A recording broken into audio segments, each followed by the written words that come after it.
La cigarette électronique est très à la mode. Elle serait moins nocive qu'une cigarette normale. Serait-ce la solution pour tous les fumeurs?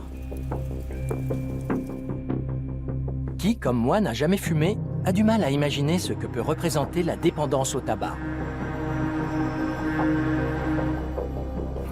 Mais les cigarettes électroniques sont-elles vraiment la panacée? C'est la question qui nous mène dans cette clinique universitaire munichoise. Voici la batterie et son module de régulation. Voilà l'atomiseur avec son liquide. C'est vissé? Oui. Génial. On met l'atomiseur en place et la cigarette électronique est prête. Bienvenue dans Xenius. Salut! On entend souvent dire que la cigarette électronique serait moins dangereuse que celle au tabac. Aujourd'hui, tout le monde sait que fumer est mauvais pour la santé. Mais qu'en est-il réellement de cette nouvelle pratique, le vapotage? C'est ce que nous allons voir dans cette émission. Pour décrocher de la cigarette classique, de nombreux fumeurs ont effectivement recours à la cigarette électronique. Première question, est-ce que ça marche? 33 années durant, le café et la cigarette ont constitué le rituel matinal de Rohrous Knobel. Désormais, il vapote.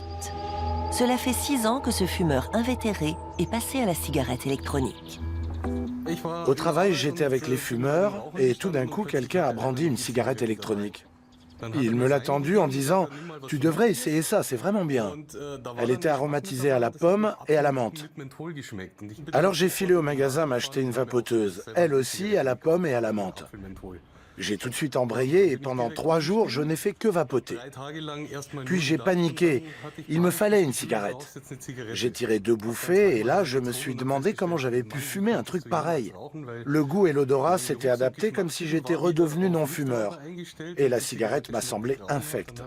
Alors je l'ai jetée et depuis je vapote. Avant, Rohrous avait des problèmes de toux, d'allergie et de tension. Peu à peu, tout s'est arrangé. Quelques semaines après être passé à la cigarette électronique, je pouvais de nouveau monter les escaliers. Depuis, j'ai passé des examens et je sais que mes poumons sont redevenus ceux d'un non-fumeur. La cigarette est extrêmement toxique et des millions de gens n'arrivent toujours pas à s'en détacher. D'après une étude récente, 1 décès sur 10 dans le monde est lié au tabagisme. En Allemagne, cela fait des années que la consommation de tabac est en recul constant. Cela n'empêche pas un Allemand sur 5 de fumer, en moyenne plus d'une vingtaine de cigarettes par jour. En France, cela concerne même un quart de la population, même s'il s'agit bien souvent de fumeurs occasionnels. Pourquoi cette emprise est-elle aussi tenace ? Il y a 2 raisons à cela. D'une part, les cigarettes contiennent de la nicotine, un des psychotropes les plus addictifs qui soient. Chez les fumeurs, le taux de rechute est extrêmement élevé. Par ailleurs, le fait de fumer va de pair avec une dépendance psychique énorme. Quand une action est systématiquement associée à certaines situations, comme attendre le bus ou prendre un café, cela conditionne le cerveau. Et il devient très difficile de ne pas fumer dans cette situation. Dans cette clinique de sevrage tabagique à Munich, cela fait des années que ce médecin encadre des fumeurs désireux d'arrêter. Dans 1 cas sur 2, c'est l'échec. 3 fois, j'ai essayé d'arrêter. J'ai mis des patchs de nicotine, mais je continuais de fumer. Puis j'ai pris des chewing-gums à la nicotine. Je les ai trouvés tellement écœurants que j'ai tout de suite abandonné. Ces produits de remplacement, ça ne marche pas. C'est avec la vapoteuse que tout a changé. En revanche, Rohrous vapote maintenant toute la journée. Il a même ouvert son propre magasin de cigarettes électroniques. Mais pourquoi le vapotage semble-t-il plus efficace que d'autres méthodes? D'après Tobias Rutter, ce serait lié à l'inhalation. Le vapotage causerait-il lui aussi ce gratouillis addictif? Pour en avoir le cœur net, il entreprend de mesurer auprès de 20 fumeurs volontaires en combien de temps la nicotine passe dans le sang. Puis, il répète l'opération avec des vapoteurs. La dose de nicotine serait suffisante, prétendent les cobayes. Mais à l'analyse, apparaît une différence de taille. Avec la cigarette électronique, le système de récompense va s'activer moins vite qu'avec le tabac, parce que la nicotine afflue plus lentement. Les vapoteurs parlent plutôt d'un picotement de gorge. Ce fourmillement a donc lieu dans la gorge, mais pas dans la tête, parce que le système nerveux central n'est pas stimulé aussi vite. Donc théoriquement, la cigarette électronique aide à se déshabituer de la dépendance. Pourtant, Rorous et ses clients n'arrivent pas à se défaire complètement de la nicotine. Ils n'essaient d'ailleurs même pas. Qu'en dit le tabacologue? Un fumeur sur deux va mourir de tabagisme, un point c'est tout. La moitié d'entre eux avant 70 ans. Et arrêter est un processus lent. Quoi que vous entrepreniez, c'est déjà ça. De toute évidence, mieux vaut passer à la cigarette électronique que de ne rien faire. Mais nous ne savons pas ce qu'il en sera de la vapoteuse dans 20 ans. Nous n'avons pas de données. C'est une expérience humaine colossale, avec des milliers de personnes qui se mettent soudain à inhaler du propylène glycol 8 heures par jour.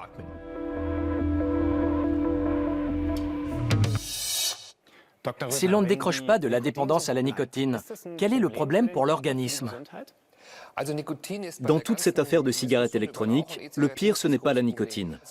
Elle cause un peu de vasoconstriction, quelques troubles du rythme cardiaque, une certaine résistance à l'insuline, donc des soucis de glycémie. Mais ce n'est vraiment pas cela qui nous préoccupe le plus. Alors dans ce cas-là, c'est quoi le problème principal? Le problème, c'est que la vapoteuse est elle aussi toxique, parce qu'elle vous fait inhaler certaines substances. Il n'est jamais bon d'envoyer dans les poumons des substances qui n'ont rien à y faire. C'est désormais un marché considérable, avec de nombreux liquides différents et plusieurs types de cigarettes électroniques. Nous allons voir cela de plus près. Oui, nous allons essayer ensemble de mieux comprendre le principe de construction de la cigarette électronique. Daria, vous vendez des cigarettes électroniques et vous nous avez apporté différents modèles. Alors, comment ça marche au juste? Quel est le système? Je vais vous expliquer ça avec cette résistance. Il s'agit d'un fil que l'on fixe entre deux vis.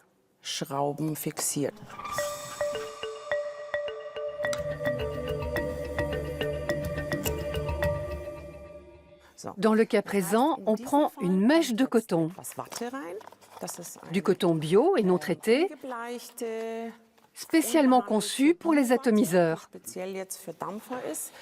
La mèche est insérée dans la bobine.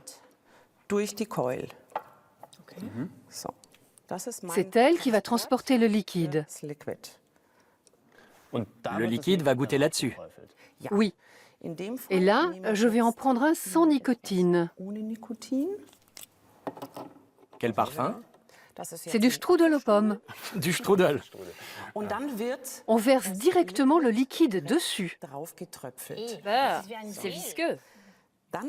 Le tout est vissé sur un support de batterie pour assurer l'alimentation.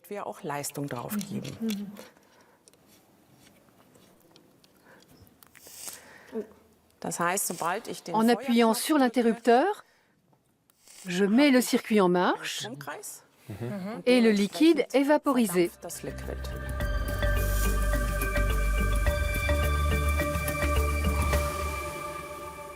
Ce qui va arriver dans les poumons dépend de différents éléments. Et c'est ce que nous allons voir maintenant. Commençons par le fil qui est monté dans cette cigarette.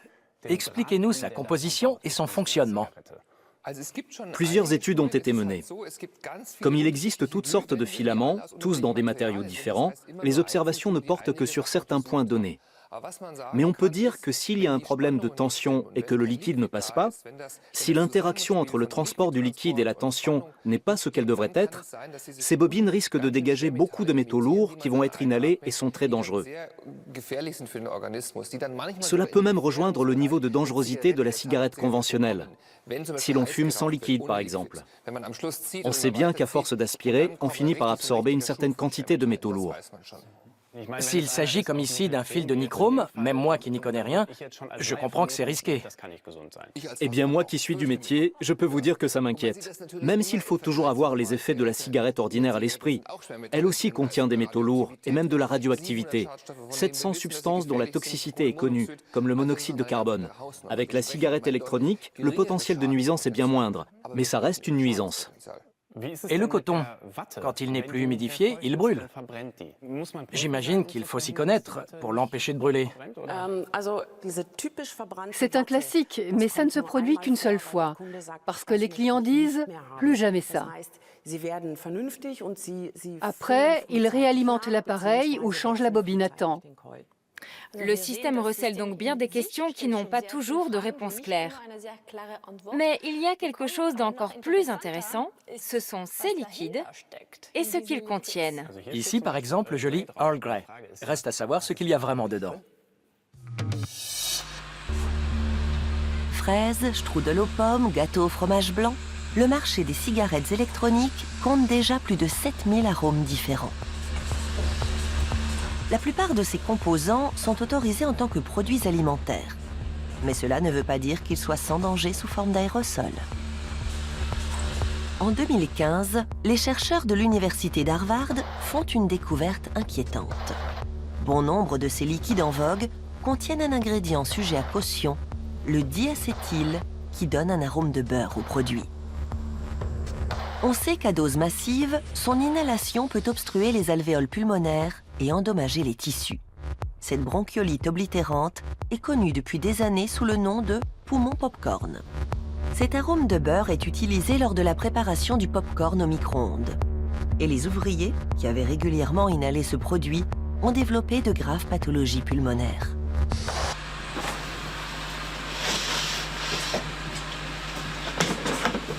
Le cas du diacétyl prouve bien qu'il est grand temps de légiférer en matière de liquide pour cigarettes électroniques.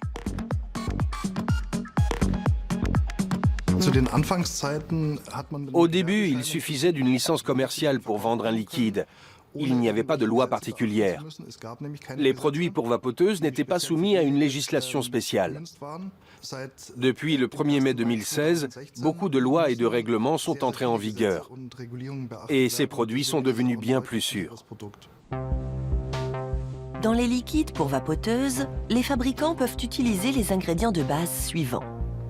De la glycérine. Cet alcool de sucre donne un goût suave et crémeux et il est à l'origine de la fameuse vapeur. Sous sa forme vaporisée, il est considéré comme sans danger. Vient ensuite le propylène glycol, qui entre également dans la fabrication du brouillard de Seine.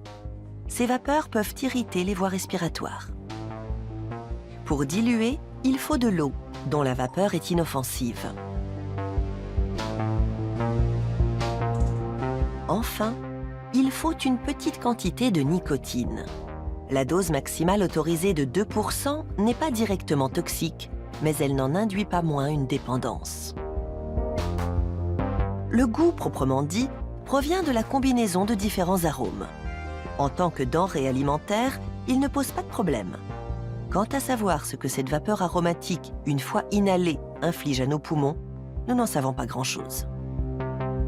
Les substances aromatiques les plus appréciées actuellement ont fait l'objet d'une étude à l'Université américaine de Rochester. Irfan Rahman, biochimiste, a dirigé les opérations. Il s'agissait de tester l'effet de ces arômes sur les cellules immunitaires humaines. Le résultat fait froid dans le dos. À notre grand étonnement, ces cellules se sont mises à mourir. Et plus nous ajoutions d'arômes, plus elles mouraient. Au bout de 24 heures, avec des arômes à base de cannelle, d'aldéhyde cinnamique, de vanille, de vanilline et de maltol, la détérioration cellulaire était à son comble.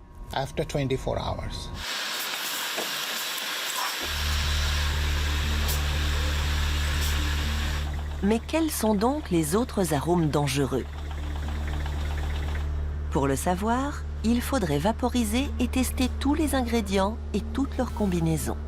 Un processus difficile à mettre en œuvre pour les fabricants. L'industriel peut minimiser les risques. Mais aucun fabricant au monde ne peut garantir le risque zéro, quel que soit le produit. De nombreux cigarettiers se donnent beaucoup moins de mal que Thomas Murva avec ses tests maison en laboratoire. Jusqu'à présent, le législateur demande uniquement aux fabricants de garantir le caractère inoffensif de ces liquides. Il serait plus judicieux de mettre en place une surveillance étatique indépendante. Mais cela n'existe à l'heure actuelle que pour les médicaments et ces liquides ne sont pas considérés comme tels. Les vapoteurs acceptent donc de prendre un risque.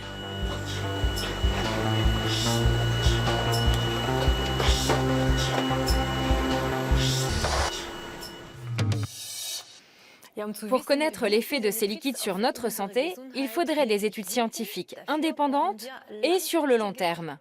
Mais malheureusement, à ce jour, nous n'avons pas assez de recul. Il y a même des vapoteurs qui fabriquent leurs propres liquides. Ce sont vos clients, Daria. Ne risque-t-on pas de commettre des erreurs en faisant son mélange soi-même? Bien entendu. Nous donnons toujours des instructions à nos clients. Il ne faut jamais mélanger les arômes à l'état pur, car ils sont très concentrés.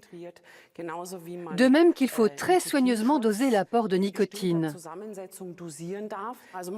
Il est vrai que c'est un peu mathématique. On prend un arôme, disons une proportion de 4 à 5%. 5% pour 10 millilitres, cela fait 0,5 millilitres d'arôme.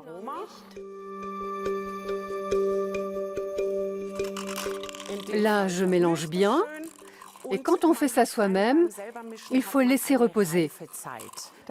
Car il faut que les molécules de l'arôme et de la base puissent se combiner. Elles doivent s'imbriquer et tant que cette symbiose n'aura pas lieu, le goût ne s'épanouira pas complètement. Il y a donc généralement un temps de pause qui peut durer de 8 à 15 jours. Pour certains arômes, cela peut même prendre 1 mois avant qu'ils trouvent leur équilibre.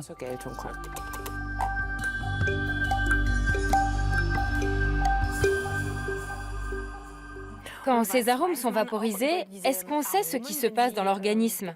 Comment le corps réagit? Ma foi, on avance souvent l'argument que ces additifs alimentaires ont déjà été testés. Oui, mais pas pour l'inhalation. D'accord. En l'absence de données, nous ne savons pas si cela entraîne des allergies. C'est un essai sur le très long terme, avec des êtres humains, alors restons prudents. En fait, on peut mettre un liquide sur le marché sans que son innocuité ait été prouvée. Le législateur pourrait adopter la démarche inverse, commercialiser le produit une fois qu'il a été établi qu'il est inoffensif. Oui, mais il s'agirait alors d'un dispositif médical. En tant que chercheurs, nous avons une position un peu ambivalente. D'un côté, il faudrait dire c'est un dispositif médical. Et il faudrait alors commencer par retirer ces articles du marché pour effectuer les tests. Or, passer à la cigarette électronique est bien meilleur pour la santé. En empêchant les gens de passer au vapotage, on causerait des pertes en vie humaine. Je suis donc bien content que la vapoteuse soit disponible et je lutte contre les mélanges et autres inhalations sauvages. C'est là toute l'ambivalence. Il nous faudrait vite une réglementation pour que les liquides soient sûrs et que tout le monde ne fabrique pas n'importe quoi. Les chercheurs sont donc en train d'étudier les véritables effets de la cigarette électronique. L'industrie du tabac, elle, s'emploie déjà à lancer le prochain produit sur le marché, à savoir une cigarette électronique à base de tabac chauffé. Mais elle est loin d'être aussi innocente que le prétend la publicité. IQOS est disponible en Allemagne depuis 2016 et en France depuis 2017. 5 millions de fumeurs l'auraient adopté de par le monde. IQOS signifie « j'arrête la cigarette ordinaire ». Elle contiendrait 95% de polluants en moins qu'une cigarette conventionnelle. Est-ce bien vrai? Le cigarettier Philip Morris invoque des enquêtes qu'il a financées lui-même. Dans un film promotionnel, ce fabricant montre fièrement où ses études ont été effectuées. En Suisse, au bord du lac de Neuchâtel, dans un centre appelé le Cube, créé tout spécialement pour l'IQOS. Cet immeuble ultramoderne signale bien qu'il ne s'agit pas seulement ici d'un nouveau produit, mais de la survie de ce géant du tabac. En effet, tout le monde sait aujourd'hui combien fumer nuit à la santé. Mais qu'en est-il vraiment de ces promesses publicitaires? Ici, à Sigmaringen, dans le Bade-Wurtemberg, se dresse l'un des laboratoires indépendants de recherche sur le tabac les plus renommés d'Allemagne. L'IQOS y est soigneusement examiné. Première constatation, il s'agit de vrai tabac. mais seulement un tiers de ce que contient une cigarette classique. Techniquement, l'IQOS contient un petit tube chauffant dans lequel je vais glisser un stick, lui-même rempli de tabac. Ce tube va atteindre une température de 350 degrés environ et réchauffer le tabac. D'après le fabricant, c'est notamment cette basse température qui entraînerait une chute de 95% du taux de polluants. Dans une cigarette conventionnelle, le tabac se consume à plus de 1000 degrés. Les chercheurs étudient l'IQOS à travers un dispositif automatique. Tout est clairement défini. Une inhalation, c'est 55 millilitres. L'inhalation dure 2 secondes. Il y a 2 inhalations à la minute. La méthodologie est à chaque fois clairement définie et elle est internationale. À titre de comparaison, les chercheurs analysent la fumée d'une cigarette classique, laquelle contient plus de 4800 composés chimiques, dont 69 sont considérés comme cancérigènes par l'OMS. Mais combien de ces substances retrouve-t-on dans la fumée de l'IQOS et surtout, en quelle quantité? D'après nos mesures, le taux d'émissions polluantes de l'IQOS est sensiblement plus faible que celui des cigarettes conventionnelles. Nous pouvons déjà l'affirmer. Aurait-on enfin inventé une cigarette peu polluante, qu'on pourrait consommer la conscience tranquille? Gare aux conclusions hâtives, disent les chercheurs. Les données du fabricant sont vérifiables. Mais que se passe-t-il exactement au niveau du dispositif chauffant en contact avec le tabac? Et s'il apparaissait à sa surface des substances que la consommation conventionnelle de cigarettes ordinaires n'aurait pas mises en évidence? Jusqu'à présent, aucune recherche n'a été faite en ce sens. Telle est l'insécurité à laquelle nous sommes actuellement confrontés. Autre incertitude, la diminution des émissions polluantes ne signifie pas que le risque sanitaire diminue d'autant. Les fumeurs qui réduisent leur consommation en sont la preuve. Ce qui est frappant, c'est qu'une réduction modérée et même importante, en passant de 30 à 10 cigarettes par exemple, n'influence guère le risque de cancer. Face aux conséquences mortelles de leurs propres produits, les cigarettiers prétendent avoir une solution. Et cela ne date pas d'hier. Ainsi, dans les années 1980, cette industrie a mis sur le marché la cigarette light, elle aussi prétendument moins nocive. Mais il est bientôt apparu que même si la cigarette light contenait un peu moins de nicotine et de goudron, le nombre des pathologies cancéreuses et cardiovasculaires ne baissait pas pour autant. Avec plusieurs études cliniques à l'appui, Philip Morris a tenté de prouver que l'IQOS permettait une véritable amélioration sanitaire. Dans l'une de ces études, un groupe de fumeurs s'est mis à l'IQOS pendant 3 mois. Les chercheurs prélevaient régulièrement des échantillons d'urine et de sang pour voir si l'état de santé des participants s'améliorait. Stanton Glantz, professeur à l'Université de médecine de Californie, a étudié les résultats à la loupe. Si vous prenez les 24 paramètres de santé des gens qui ont été examinés ici aux États-Unis, comme la saturation en oxygène, la fonction respiratoire et d'autres mesures liées à la situation cardiaque, vous constaterez qu'il n'y a pas de différence notable entre les fumeurs de cigarettes conventionnelles et les utilisateurs d'IQOS. Voilà qui donne à réfléchir. Quant à savoir si le fait de chauffer le tabac sans le brûler peut réduire les conséquences mortelles du tabagisme, les chercheurs n'en ont encore aucune preuve. Nous ne pouvons pas quantifier de façon fiable si le risque de cancer se retrouve divisé par 2, 3 ou 4. Quiconque utilise ces dispositifs, qu'il s'agisse de chauffer le tabac ou autre, doit être bien conscient du fait qu'il s'expose à des risques sanitaires.